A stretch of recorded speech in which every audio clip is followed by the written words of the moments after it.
Hello, everybody. It's Stephen and Walter here for this week's edition of So Chatty, episode number 24 for September the 3rd, 2021.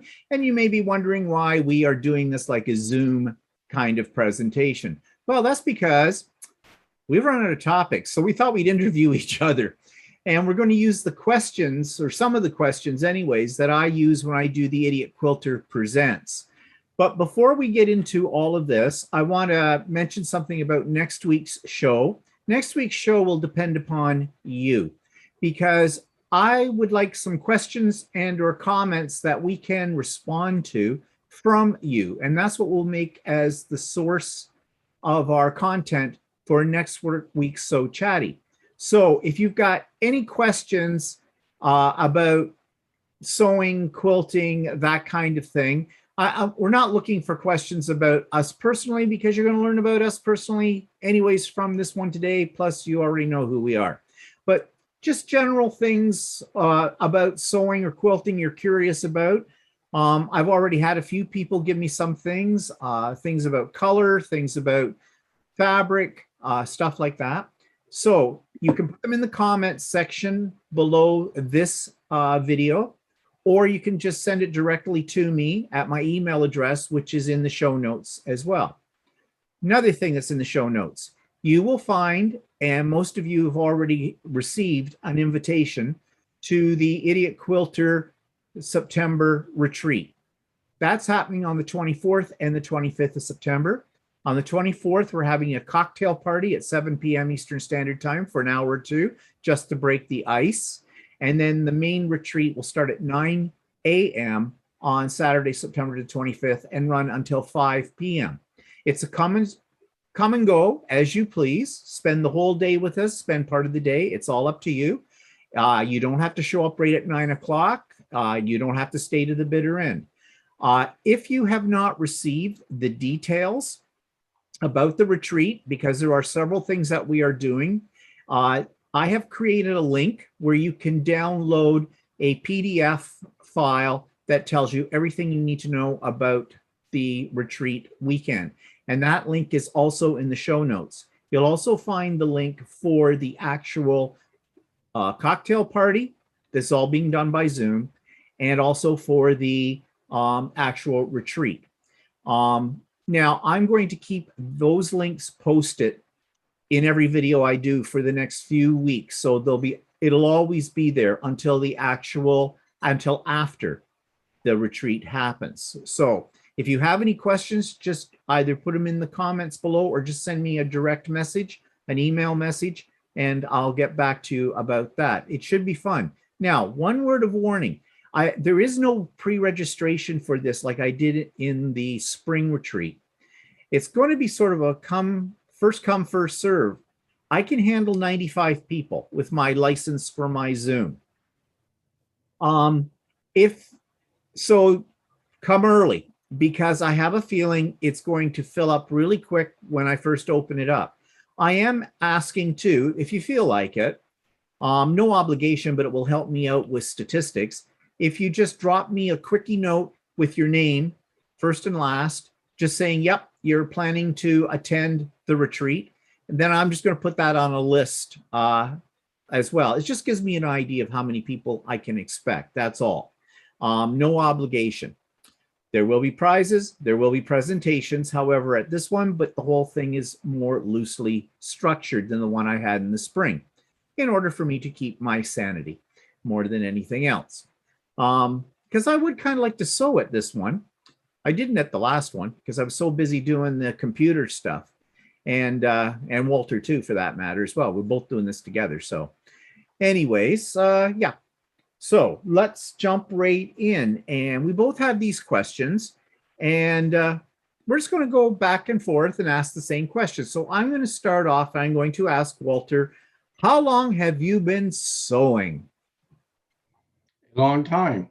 Actually, when I was a little kid, I didn't really sew when I was a little kid, but I got more interested into it because my mother was teaching my sisters how to sew. And all my mom had was a hand crank machine, like a portable machine.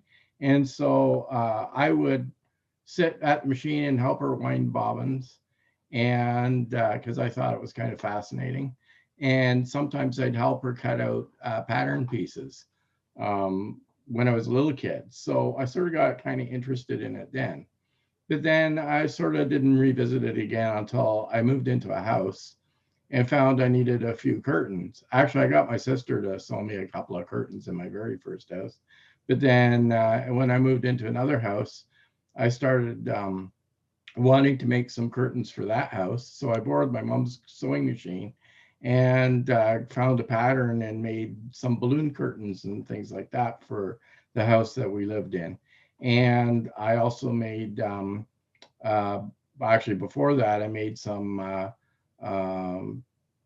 costumes for a Halloween party.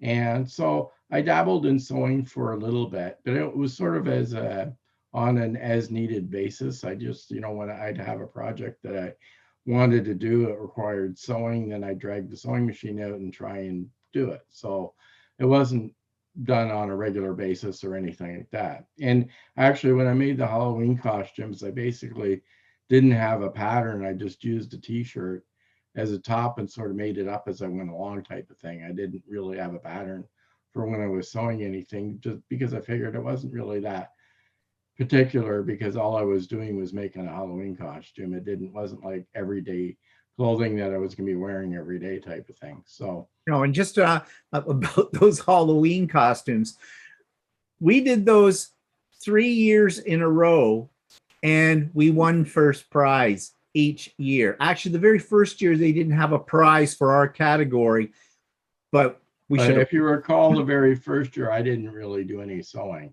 It was really only the second year. No, that's right.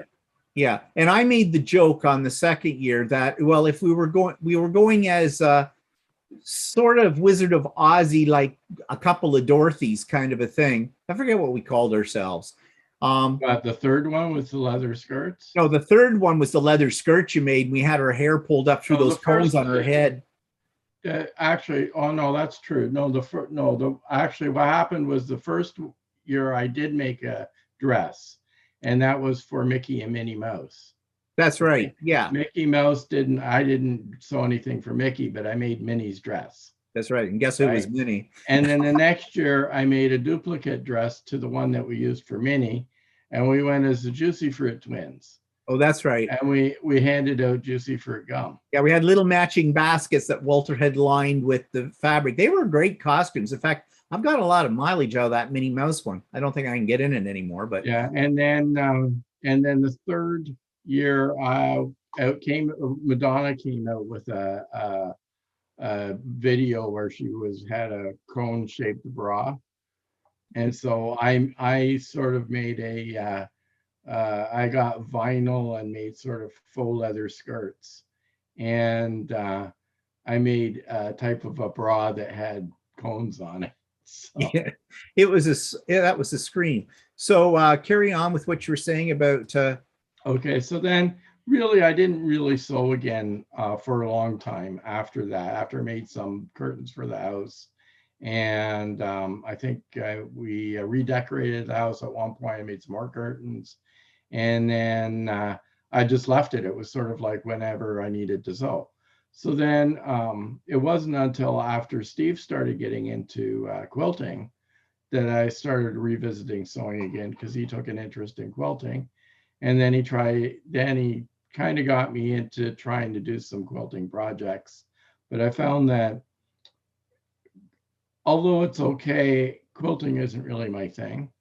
So I wanted to always try and make some garments. And it wasn't until a friend of ours started teaching how to sew garments that it really gave me the push to get into try and do garments.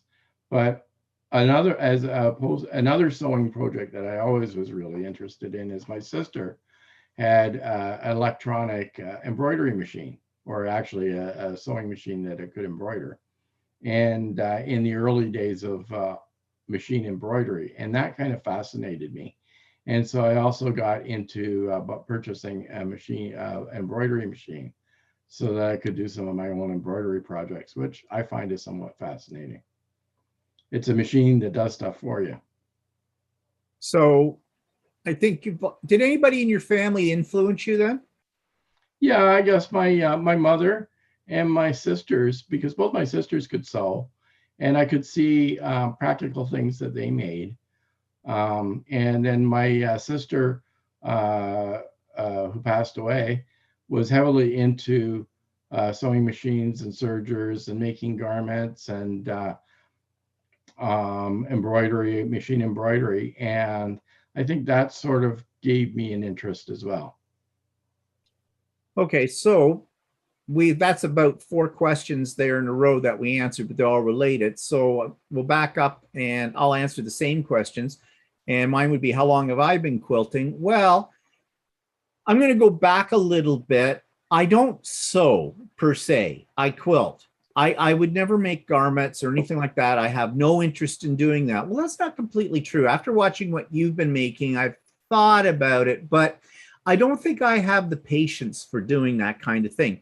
And I was always turned off of sewing because as a kid, I tried to hand sew some things, and still even to this day, I do not like hand sewing because I'm a bloody mess. I jab. However, you do make bags and stuff.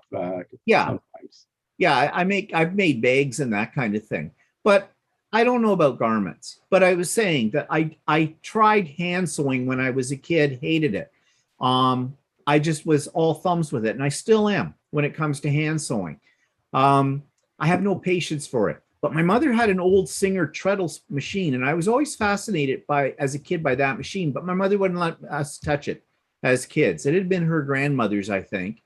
And my mother still used it when I was younger. She used to make, she didn't really make clothes for my brother and myself, but she would make some of her own clothes, and she'd make my sister's clothes when she was like preschool age and that, and maybe a few years into school as well. I don't know if my mother would be, you could call my mother a really great sewer, but she was passable. She didn't really enjoy it though, I don't think, for the most part. But anyways, and I just get my thing here situated around because I just realized it's all focusing on you. It's not about me. There we go. Okay, so yeah, and so I didn't quilt or didn't sew and didn't have any desire to sew until Costco had a brother sewing machine with 50 decorative stitches on it for under $200.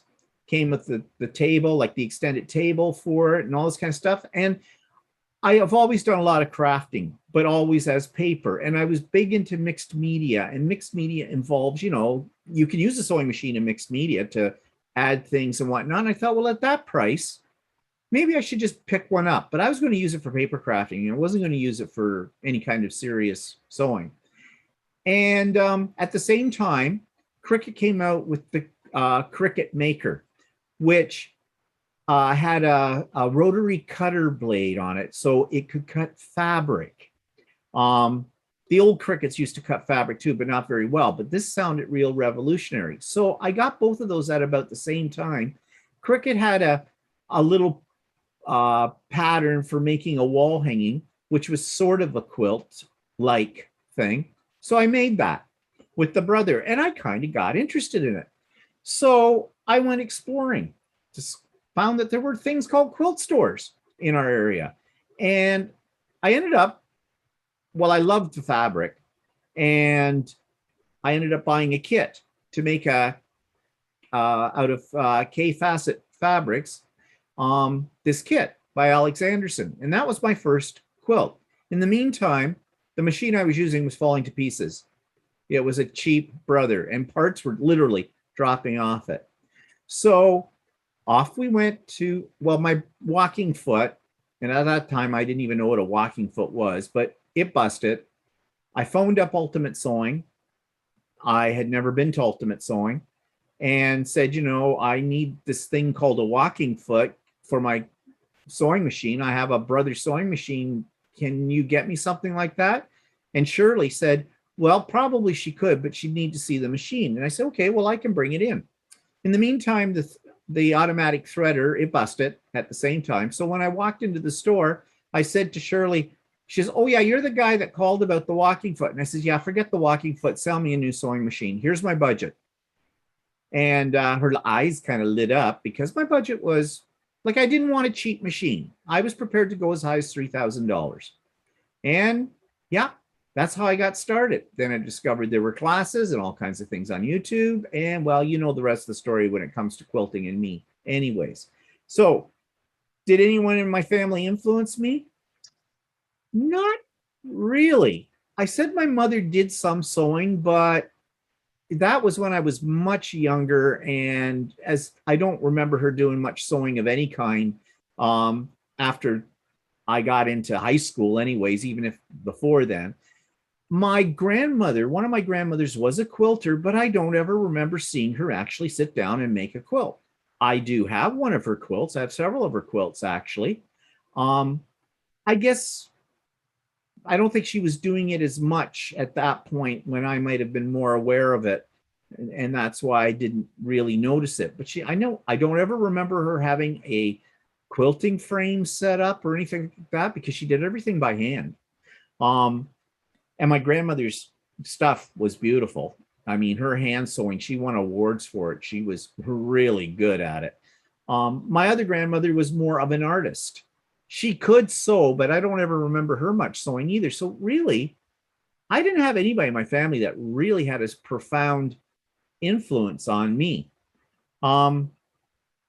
So, okay, so let's go down to the next question for you, Walter. So what's your favorite creation and why?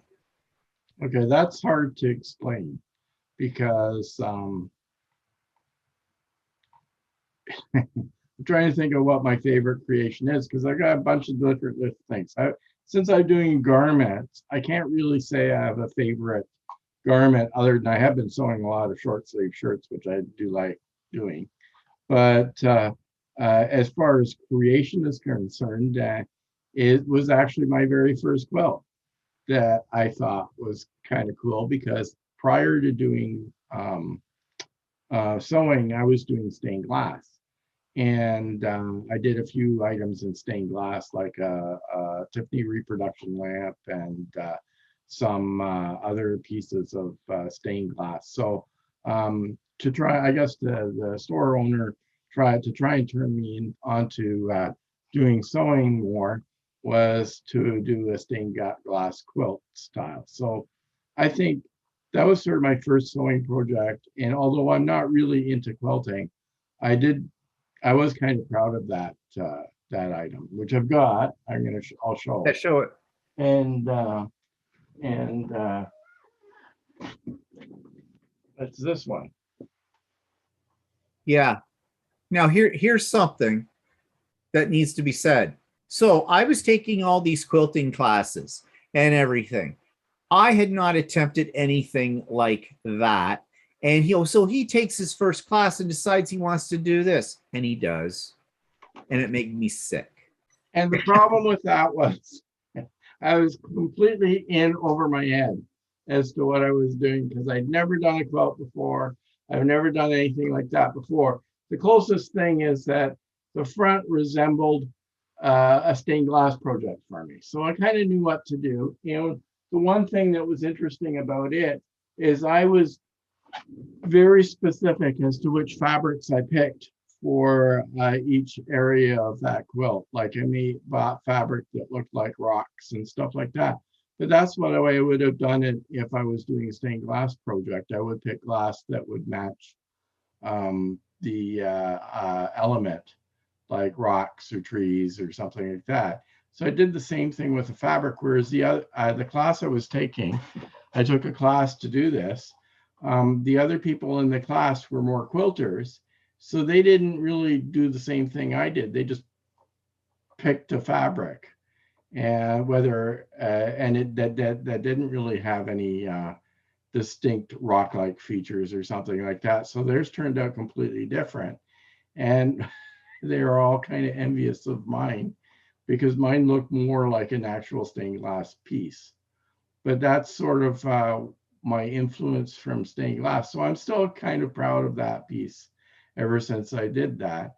But I have been proud of doing my garment sewing because I'm quite proud of how things have turned out with it. But I haven't done anything yet that what I would consider artistic in garment sewing, which is something that I'm sort of aspiring to doing, but I haven't done it yet. So then what kind of sewist would you call yourself in terms of what kind of style attracts you? Are you traditional? Are you contemporary? Are you experimental? See, I can't really, that's not really, I'm not very experimental at the moment, but in my mind I am.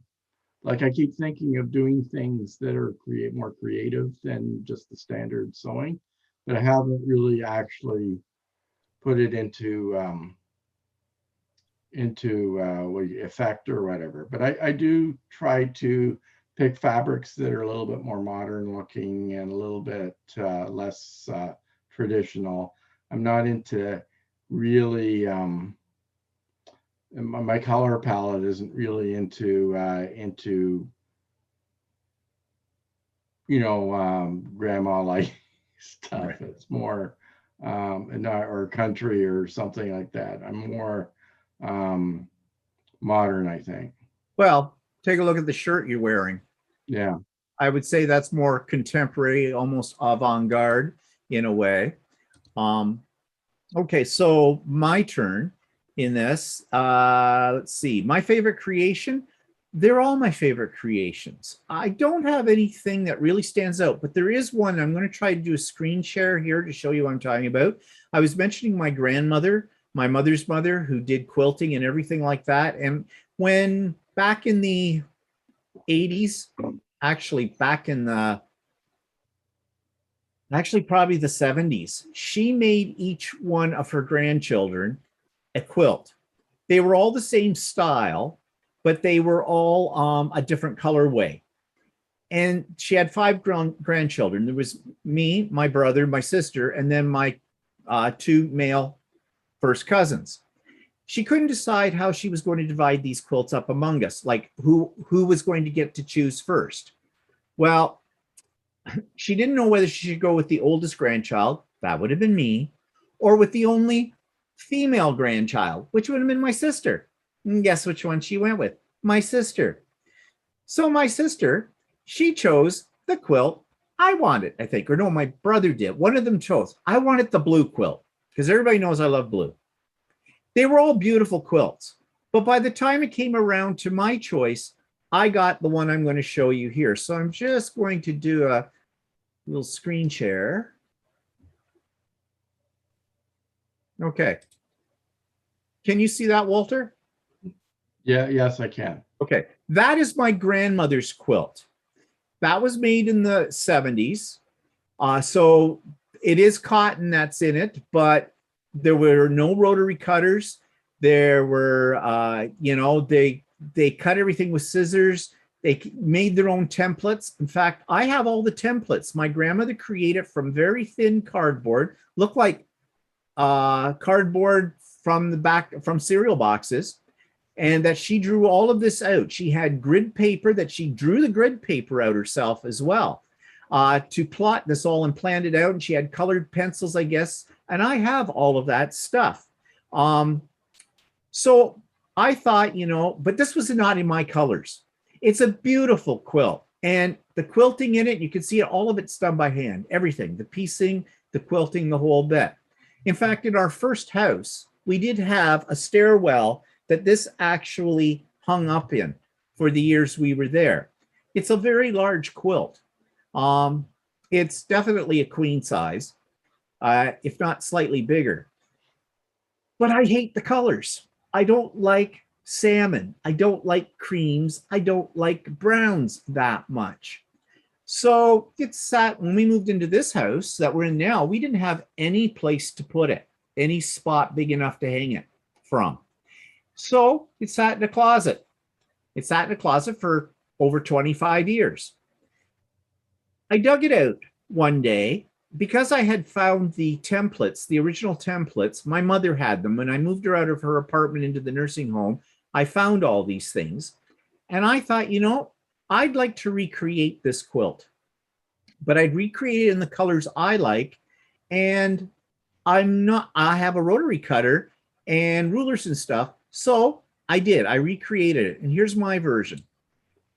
And that's my version of my grandmother's quilt. Um, it's a little bit different, but pretty much the same. I quilted it with my domestic machine. I just did simple wavy lines. You can see it. But I was really proud of this for many reasons. One, I did a reproduction. I'll go back to my grandmother's. There's my grandmother's. And there's mine. I was reproducing my grandmother's quilt using modern technology, and it's sort of a tribute to my grandmother in a way. And I was using a rotary cutter for it, and it's all machine pieced. Hers is all hand quilted. So yeah, I think out of probably all the quilts I've made, this one, because of its connection to my grandmother and everything, is why I would say this is probably one of my favorite creations. Okay, so what type of quilter am I? I like traditional, but I like very modern. Now, have I made any modern quilts? Yes and no. I'm kind of in between on some of the ones that I've designed myself. They're not truly modern, but they're not truly traditional. So I would call myself sort of an experimental innovator, because I like to fool around with existing patterns or blocks and equipment and tools and see what I can do. And I love mixing embroidery in with quilting as well, with traditional quilting. So yeah, so I'm kind of experimental. Sometimes the experiments work, sometimes they do not. Do you not think that it's you're sort of like a traditional quilting, using traditional quilting designs and using modern bright colored fabrics? Yeah, I do like bright colored fabrics. Yeah, and I like to look at traditional designs as a base for things, and then change it up a little bit. Not always. Sometimes I'll stick right to the traditional pattern and just follow it and that. But yeah, but I like the experimentation. I like the freedom of being able to. There aren't anything, no such thing as quilt police, you know. People talk about the quilt police. Well, there aren't any. Get over that. No one's going to come and arrest you. Do whatever grabs you. And it's a hobby. It's supposed to be fun. I hear too many people talk about, oh, I'm just so far behind. I'm never going to get this one done. Oh, it's got to be absolutely perfect. That's why I don't quilt it myself. I send it out. I'll pay the money to have a professional do it. I don't like to do that. My quilting is far from perfect, but I am getting over the thing now where it has to be perfect. Each time I quilt on my own, on my domestic machine, it's not perfect, but done is better than perfect, and I get better. And practice does make a difference. So yeah, now having said that, I've got several quilts I need to quilt yet, and I've had them hanging up for over a year. They're UFOs. Okay, so the next thing is to describe your crafting or sewing work area. Well, I don't know if we need to go into that much details, because right now everybody can sort of see them. You've seen Wolters before. Actually, my room is, I'm in a 10 by 10 bedroom, 10 foot by 10 foot bedroom, and it's sort of like organized, disheveled. Yeah. Actually, I just thought of something when you were showing your stained glass quilt. Right behind you is that painting. If you move on the wall over top of the cover stitch, if you were to move that over to the other wall, you could hang up that quilt on that wall. That would look quite nice there. Yeah, probably a nice backdrop too. We'll talk about that. I have the equipment for doing that. So you see where that picture is? No, that wall's not big enough. That looks like a solid wall, right? But it's got a, yeah, it's got the thing, but you mean it's not it's not wide enough to hold that painting. Oh, you mean the quilt? Yeah. Oh. No. If you, okay, that wall is wide enough to hold the quilt. Yeah. But this wall can't hold the painting. Oh. It's a corner. Like yeah, I know. I've been in there. This wall is only this wide. Oh, yeah. Okay. Optical illusion. Yeah. Oh, well. So much for that idea. I thought it might look quite nice there, but Okay. Yeah, I know, but I like that painting. So Okay, fine, whatever. Well, that's your craft room.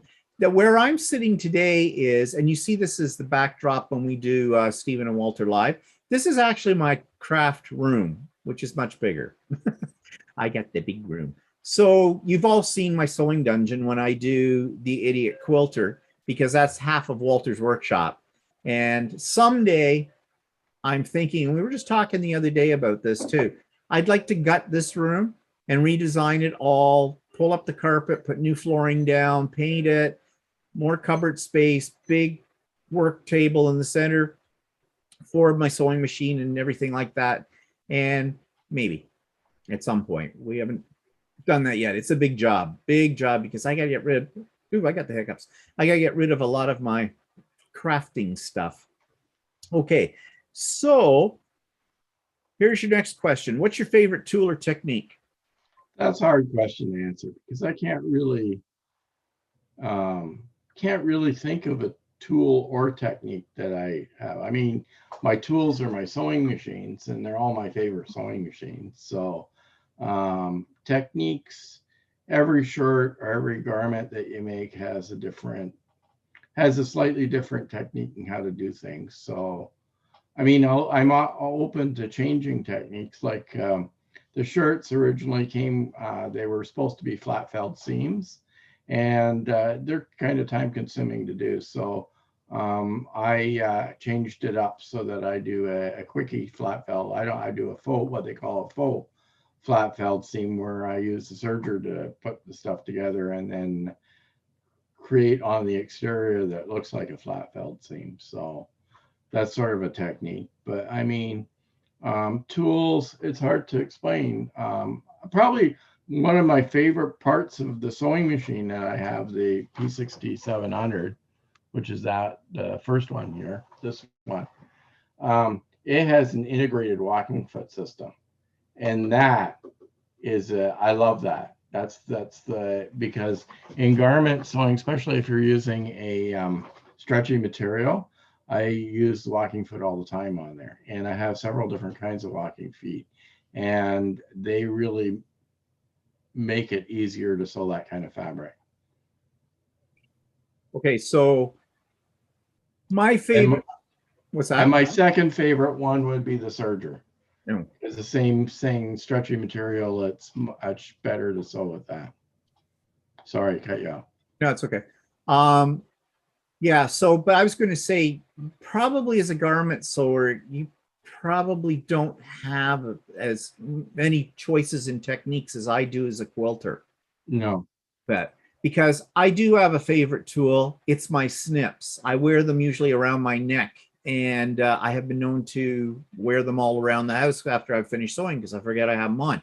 But they're my favorite tool because I use them for everything. You know, cutting your threads, whatever. And I think my favorite technique is making flying geese. I really like making flying geese, and I've got a really good ruler for making flying geese, actually called the Ultimate Flying Geese Ruler by Creative Grids, I think it is. It's a great ruler. So yeah, I've got those two. But, you know, I love my embroidery machine. I can't live without my embroidery machine either. And I love my two sewing machines, my M7 and my S7. Yeah, so I could go on.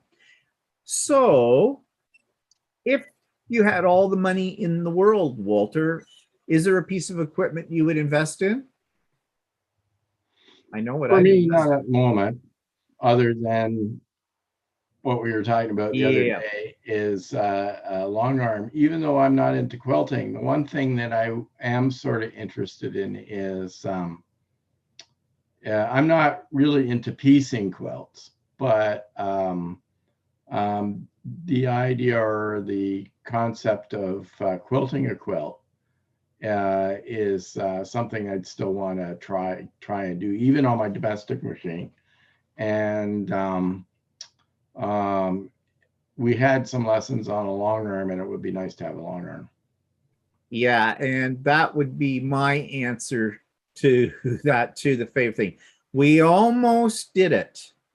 Yesterday, there was sort of a sale on at a store in our area that specializes in long arm, and where we've taken our quilts down and actually learned how to use a long arm machine. Um, and it wasn't a bad price, but we started doing some measurements. And we thought the space, we've always talked about, if we got a long arm, there's only one spot in our house that could really go, and that's in our rec room, in one piece of our rec room that we don't use that much. We use it, but it's a big area. Well, we did some measurements and it would pretty much fill up that area. And I thought, well, that's going to look like kind of crap. This big thing stuck down there. Not that we do a whole lot of entertaining, but, you know, and then the price, by the time we were done with it all, we're talking probably in Canadian dollars, $22,000 for this machine. And I don't know, I just had I didn't have a good feeling about it. And Walter had the same feeling. And so we put that on hold. We're not doing that right yet. I'm managing to quilt my quilts using my domestic machine, and I've shown on Idiot Quilter my setup, and I'm still experimenting with my setup, and I have a new idea to make life a little bit easier for me with that. You know, maybe somewhere down the road, I don't know where. We have talked that about if I was to redo this room that I'm in right now as my sewing room and collapse what I use at the moment as a sewing area, and if Walter cleaned up his workshop and got rid of a few things in there, we would have a space in there that you could actually put a long arm in. It's not happening tomorrow. I don't know. Whatever, we'll see. It's a dream. Okay. Well, this next question, really, I don't think I need to ask. It's about, have you ever belonged to a guild or online group? Well, actually, you know, we can ask that. I'll answer it first. Yes, I have belonged to a guild, and I do belong to some online groups. I don't belong to a guild anymore, and I told you the whole little sordid story about why that is on one of the editions of the Idiot Quilter. So I'm not going to get into it right now. I just want to say that the guild experience for me was not a positive experience. The ones that I'm involved with online are great. I enjoy them. We both belong to the Canadian Male Quilters group on Facebook, and they have sew days every so often. And back before COVID, I guess they used to have retreats once a year, that kind of thing. And I'd really like to go to a retreat with them when we can do that sometime, because it would be really nice to see what it's like to go on a retreat where it's all men. Because any retreats I've been to so far have all been all women except me and Walter. So, but you have an online group because it's your sewing class. Yeah, actually, when just before COVID started, one guy that we know started really getting heavily into garment sewing, and he decided to he took a class with a bunch of women, and it was a female teacher, but they were teaching how to sew female clothes, and of course he wants to sew clothes for men. And so a lot of the ladies that he took with this other class with decided, they said, well, why don't you teach a class on how to make men's clothing? Because we were interested, because we'd like to sew clothing for our husbands. And then I found out about the class, and we took the class.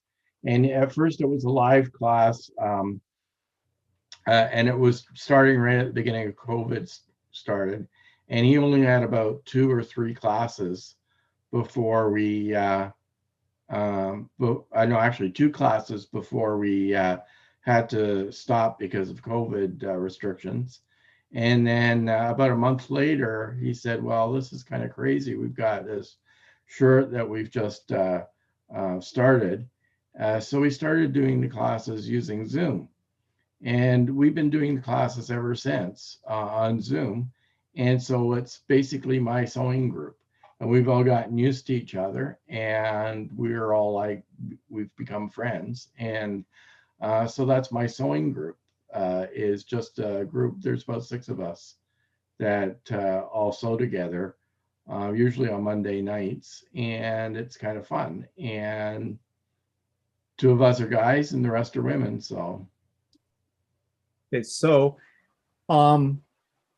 that brings me to the next question is, now this one, you pick one of these for sewing. I'll pick one for quilting.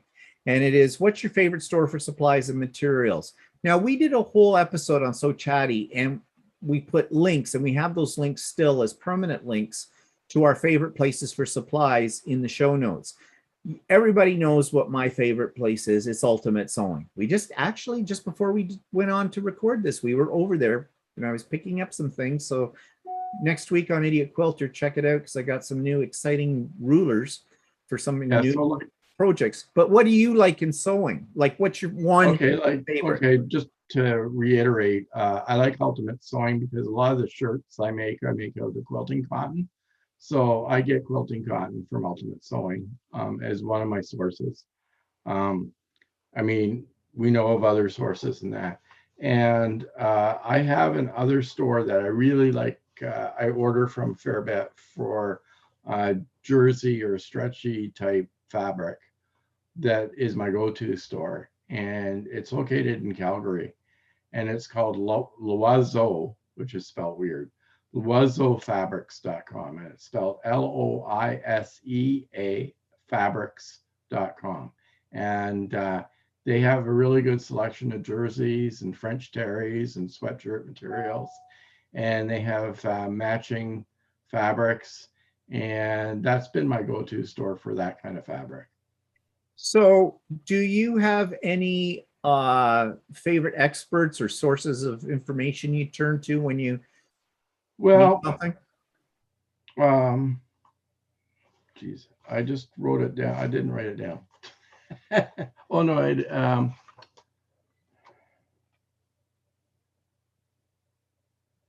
okay. I have one website that I do look. Actually, I go if I want to look up a sewing technique, like doing a a proper flat felt seam, or what do you call it, a French seam? Not a French seam. I can't remember. Anyway, so if I do want a specific seam I want to do, or a certain technique or something like that, I usually just do a search on YouTube and find somebody that's demonstrating it. And I usually do 2 or 3 just to look at what their what each person shows a different technique on how to do something. So I may look at several different examples of somebody teaching a hammer or something like that to refresh my memory, or something like that. So I'll just do a search. Now there is one YouTube site that I have gone to quite a bit, because she does shows all different kinds of hams, and she shows how different machines work, because that's when I was purchasing my cover stitch machine. I went there and she sort of explained the ins and outs of cover stitch machines, and it's called The Last Stitch, LASTSTITCH. And I go there for quite frequently as my first go-to when I'm looking for something. Well, I follow a lot of different quilters online, on YouTube especially. And like when I need to learn a technique or there's something not clear, I will just do a search on Google to find that. I used to love Angela Walters. When I first got into quilting, she had the Midnight Quilt Show, and I loved watching how she did things. I don't watch her that much anymore. And in fact, she doesn't really do an awful lot of YouTube videos. It's all more done on a website, I think. And she's branched out into other areas. Jordan Fabrics, I like watching their tutorials. And of course, Missouri Star Quilt as well. They're all biggies out there. But as I said, I just go. If it's something I need to know, I Google it. I go to YouTube and see if there's a video on that, and that's where I go. So I don't really follow anybody too closely. for that. Okay, so next question is about any goals or challenges in the future in terms of projects we might like to do. Well, I have a ton of them. I have all these bag patterns that I want to make these bags. Walter mentioned before that I have made bags in the past, and I've made some fairly complex bags, so it doesn't scare me to make them. I just need some time to do it. Right now, I'm working on Christmas stuff, but I would like to, I've always wanted to make a New York Beauty, and recently, and I showed this, I think, on an Idiot Quilter episode, I found a file, well, an embroidery set of files for making a New York Beauty in the hoop on your embroidery machine. It's a form of applique, but done with your embroidery machine. And I haven't gotten that far with it yet because each block takes a little bit of time, but eventually I will have it done. I'm doing it though as a wall hanging, not probably as a quilt, mainly because I'm doing it in embroidery. But that's probably one of my projects that I've always wanted to do with that. What about you?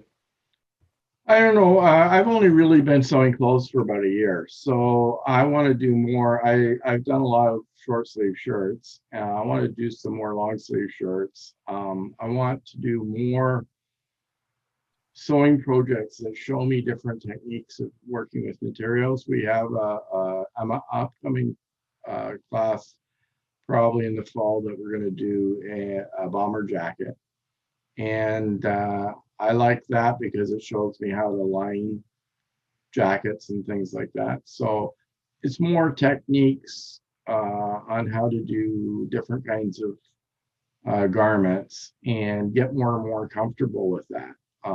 I also want to, and I haven't done it yet, I have a quilt top laying around that I still want to sandwich and actually do the quilting on it. So I'll probably do some simple style of quilting, but I like to finish that off. So that's really my only goal. Actually, all it really is, my goal is just to get more and more comfortable with all the different kinds of sewing projects that I can do, get more expertise at doing them. So then, all right. Now here's something that can be very controversial, not amongst quilters and sewers, I don't think, more or less in the art community in general.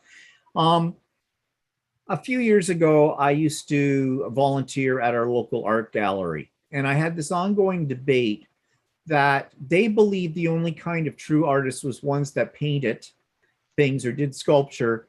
And if you didn't have it in a museum, or if you were not making your livelihood or whatever from it, if it wasn't what fell under the category of fine art, then it wasn't art. And I used to debate with them that when people do mixed media, paper crafting, sewing, quilting, crochet, all that kind of stuff, those are all part of art, of the art movement, because they take creativity. And just because these people are not necessarily a big name and their work isn't hanging in an art gallery somewhere, does not make them any less of an artist than somebody who splashes paint on a canvas, literally, and they hang it up, call it abstract, and because they've got a big name, everybody goes, ooh, ah, and pay millions of dollars for it.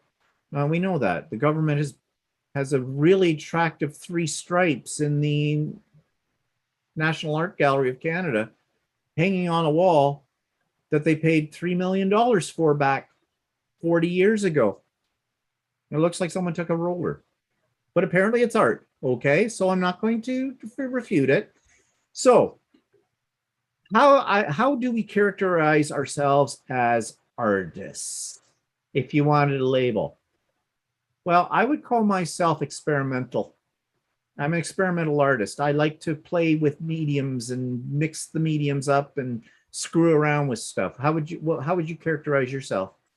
Well, I don't really consider myself an artist in such that I'm creating projects from patterns, right? I'm creating clothing from set patterns. I'm not actually blending fabrics or doing things that I would consider as necessarily creative. I'm using what do you call it? pre-printed fabrics to make garments type of thing. So I don't really call that as being an artist. Now, if I created my own type of garment and I had maybe used pieces of fabric or something like that, or made it really custom or something, then I would consider that more of a piece of art. Like you for quilt, same with quilts. The way I look at it is if you're putting pieces of fabric together from a pattern like a New York Beauty or something like that, all you're doing is following the same pattern and using different colors type thing. So I don't really necessarily consider that as art. But if you took, let's say, the abstract, for instance, nobody can see it right now, but you have one hanging in the bathroom that uses pieces of fabric stuck together on in an abstract way or whatever. Then to me, that's art. That's something uniquely created by you that you're not following a pattern. Yeah, okay, I get that point of view, but I also think though it takes a certain amount of artistic talent to, like, you make your shirts, the colors that you pick, although you didn't design the fabric. Every time we go out wearing one of your shirts, somebody always asks us, where did you get that shirt? Because you don't find shirts like what the fabric that you have chosen to make them from on the rack. Yeah, I know, but I'm not actually designing the fabric or anything like that. I mean, I'm just making a shirt out of a new piece of fabric that you can't buy on the rack, right? So yeah, I suppose. I guess I don't know. I don't really consider that art so much. I mean, I have a art element in that I pick the fabric that I want to make a shirt out of, but I do it from an existing availability of fabrics, right? Yeah. Although we have been talking about trying to combine our two talents and making clothing. Like I've been trying to figure out, I have a closet full of ties behind me.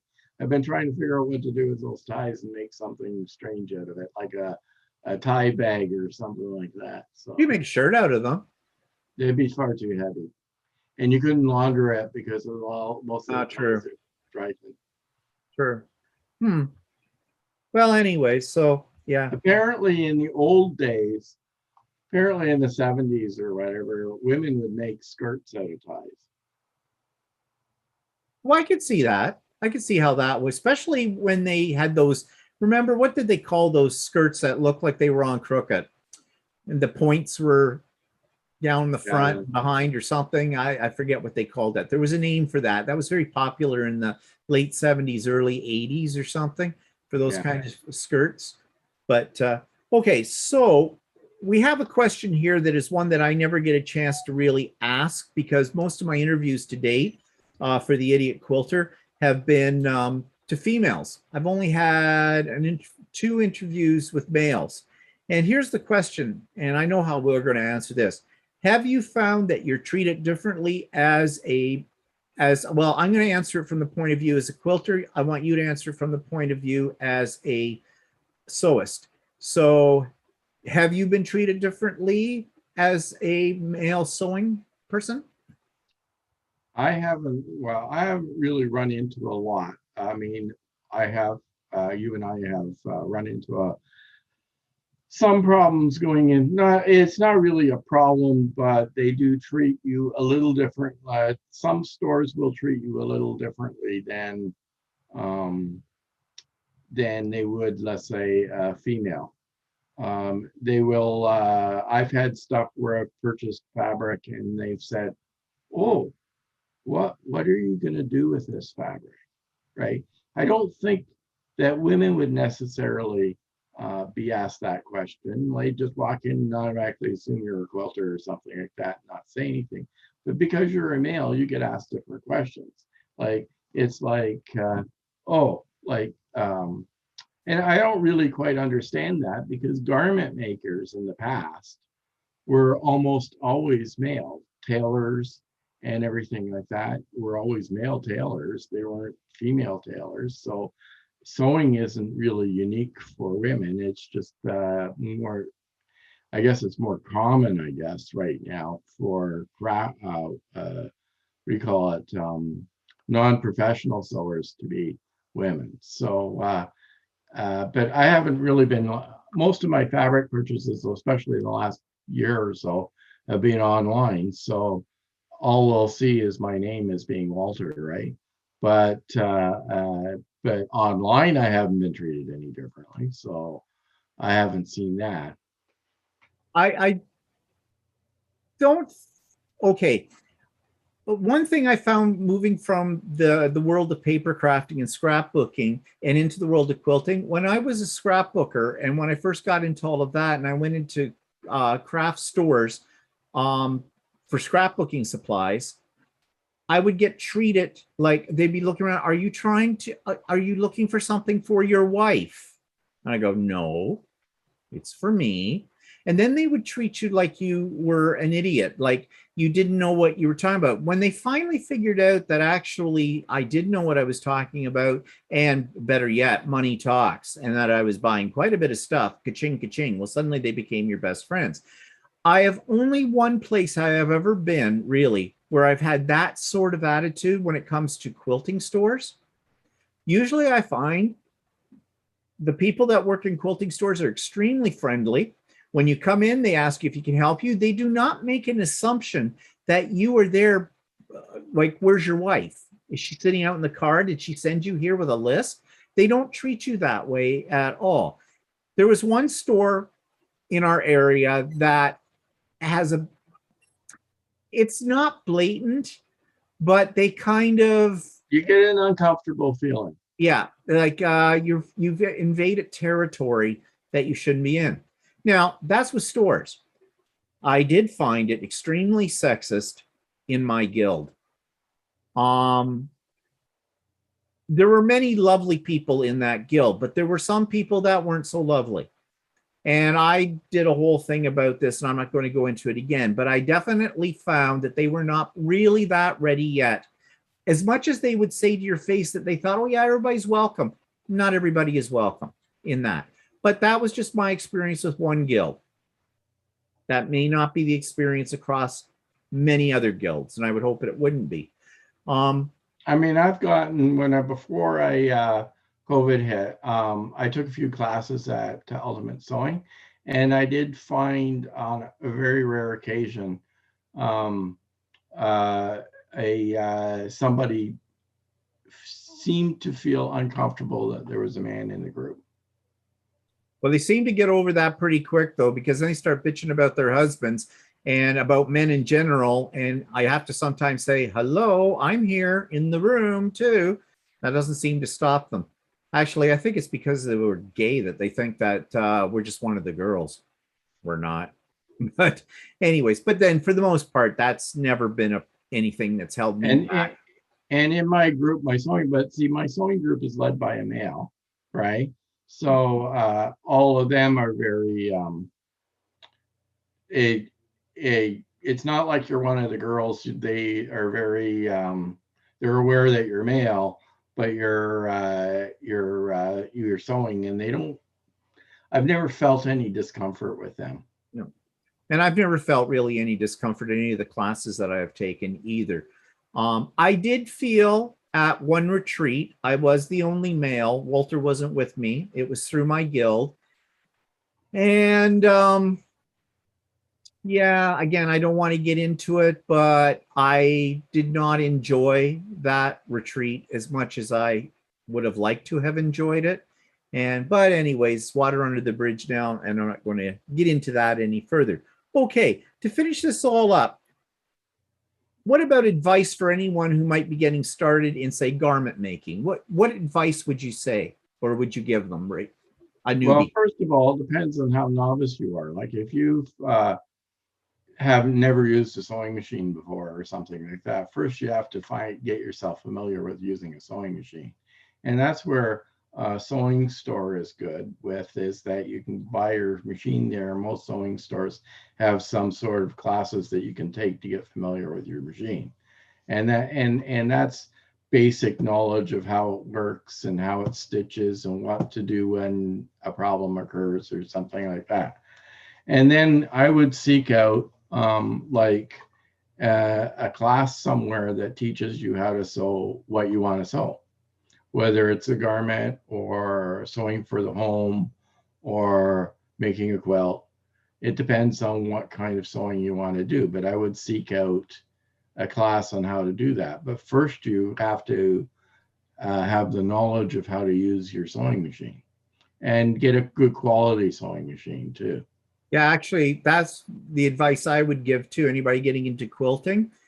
Buy yourself a decent machine. You don't have to spend thousands of dollars, but if you find a machine at Costco or at Walmart, neither two places are sewing machine sales places. And if you're buying a machine that's $200 or $300 from places like that, be prepared that you may have a lot of frustration with it. You get what you pay for. But at the same time, you don't need to go out, if you're not, especially if you're not sure you're going to like doing this, going out and investing thousands of dollars in top line machines. Hit the middle road. Yeah, like Brendan, who teaches our class, his daughter's just gotten into sewing, and he recommended, our machines are all Genomes, but it doesn't matter whether Genome or a different brand.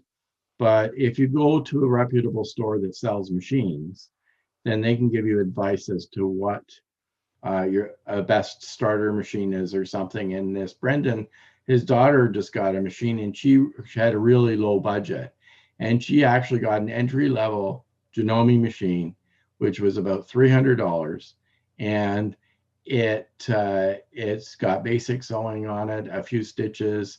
It's got like a what do you call it, zigzag option, and she's been sewing like crazy on it, and she's been able to do anything that you wanted to do using it for garment making anyway. So, and that's a very entry level machine, but it's supported by a what do you call it, a network of sewing stores. So, and I guess the only other thing I would say to a rank beginner is do your homework, do some research on Google and YouTube, and when you first get into this, take a class, take a beginner class. And if you're an absolute beginner to a sewing machine and you don't want to sit down and read your manual, find a class that where they're going to go over the basics of how to use your machine. Because whether you're sewing or you're quilting, it doesn't matter. Your most important tool is your sewing machine. And so you need to know the ins and outs of your sewing machine, and you need to know how to clean it.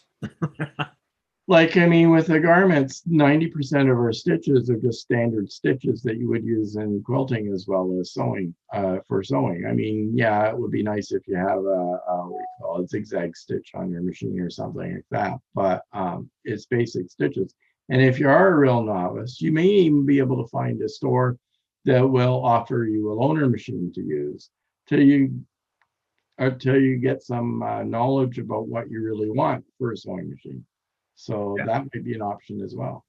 And I guess too, we've already said this, but I'm going to reiterate it. Find a reputable dealer. And what I mean by reputable is, one, when you walk into the store, you tell them, hi, I'm a beginner. I've never really sewn before. This is what I want to learn to do. What would you recommend? And don't be afraid to tell them what your budget is. And when you tell them your budget, don't say to them you're willing to pay $3,000 when really you're only comfortable with $1,500 or something like that. Or you're comfortable with $500 or something. Yeah, because even a reputable dealer, they're going to use that as the baseline with you. When I said to Shirley, I will go as high as $3,000 on a machine, I saw ka-ching, ka-ching. She said, whoa, we've got quite a few machines to pick from in that price range.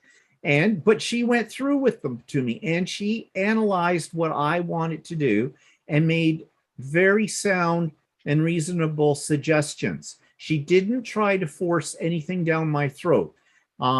You can find some dealers that might be like used car salesmen, and you'd want to stay away from them because it's all about their customer service, finding a good store. And you want to find a dealer that will service the machines ideally on site, or like within the area kind of a thing.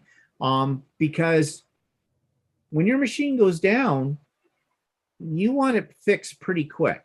And again, as I said, at Ultimate Sewing, she has an excellent technician, Roy.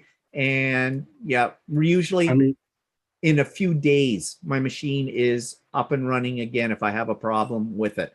I yeah, don't like wait months.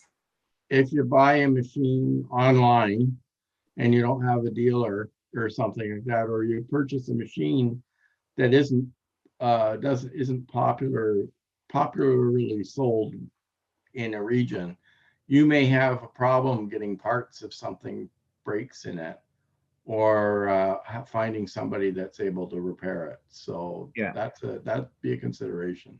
So do your research on your dealers, where you're getting your machine from that. Okay, Not that so these machines necessarily break a lot, but occasionally something happens that you may need somebody to have a look at. yeah, Yeah. or even that, like what Shirley does, she offers free lessons on any machine you buy for the lifetime of the machine. If you have a problem or you have a question, you call her up. She will help you out. So that's what I mean. That's really good customer service. And that's why she's very successful in what she does as well, because she knows that too. Okay, so that brings us to the end of our interview questions. Anything that you have any last thoughts? No, not really. Okay, good. Because we're a little longer than we usually are on this. But I hope some of this was sort of insightful for you as well. And as I said, next week we would like to answer questions or respond to comments that you might make about anything that we've talked about in the past or anything you would like us to talk about in the future. But that's what we're going to base the next show on. So the more questions we have, I think the more interesting that's going to be. So you can put them in the show notes or in the comment section below, or send them directly to me. My email address is in there. Don't forget about the Idiot Quilter Retreat coming up at the end of September. Everything is there for you in the show notes as well. So I think that's it for us today. So thank you for joining us for this little self-interviewing kind of thing here. And we'll see everybody for the next So Chatty. Okay, say goodbye, Walter. Goodbye.